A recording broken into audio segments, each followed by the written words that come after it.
السلام عليكم الإخوان، مرحبا بكم كاملين معنا في هذا الفيديو هذا.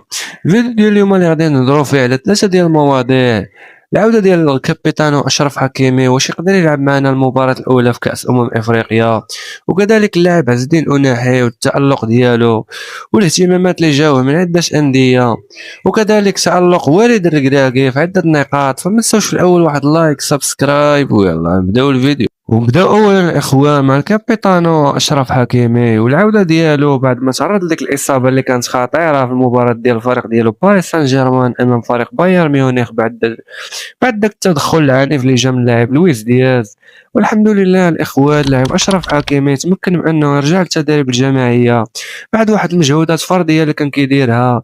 كان كيزيد حصص العلاج وحده اخرى مع اللي مخرج له الفريق ديالو، كذلك حتى المنتخب الوطني المغربي.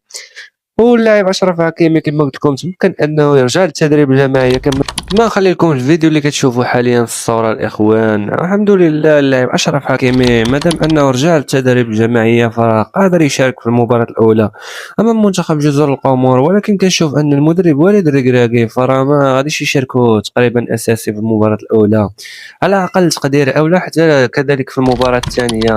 راه يقدر يدخلهم ديك الدقيقة 60 دقيقة 70 باش انه يستأنس الاجواء الاخوان، ولا قدر الله ما تجدلوش الاصابه اللي كان تعرض لها. عموما الاخوان الكابيتانو اشرف حكيمي فراه غادي يعزز تشكيلات المنتخب الوطني المغربي بعد ما تخلعنا عليه كاملين بديك الاصابه اللي كان تعرض لها.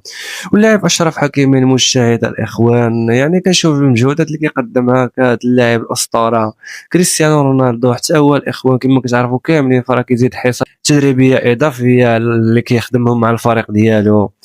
عموما الاخوان لاعب اشرف حكيمي فراه غادي يكون حاضر معنا في كاس افريقيا، ولما لا يعني نتوجوا بهذه البطوله هذه. ونمروا الان لوالد الركراكي الاخوان والنقاط اللي تالق فيها الاخوان. وعموما نبداو مع التحضيرات ديال المنتخب الوطني المغربي. التحضيرات كتجرى في واحد الاجواء اللي رائعه الاخوان وحماسيه وعائليه الاخوان. كما كتعرفوا الوالد الركراكي ديما كيبغي يخلق داك الجو ديال العائله، وهذه هي النقطه المميزه في والد الركراكي. اللاعبين كاملين متحمسين باش انهم يتوجوا بهذه النسخه ديال كاس افريقيا كما شفتوا كاملين. التصاور رسميا ديال كاس افريقيا الاخوان، اللاعبين على اتم الجاهزيه باش انهم يشاركوا في هذه النسخه هذه. وكذلك والد الركراكي قلنا لكم النقطه اللي تألق فيها هو التحفيز والجو العائلي، وكيخلق دوك الاجواء الايجابيه في التدريب.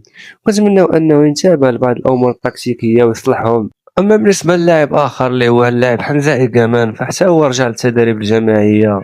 فكنشوف ان اللاعب حمزه إيكامان بعد ما خضر له الرقم رقم 7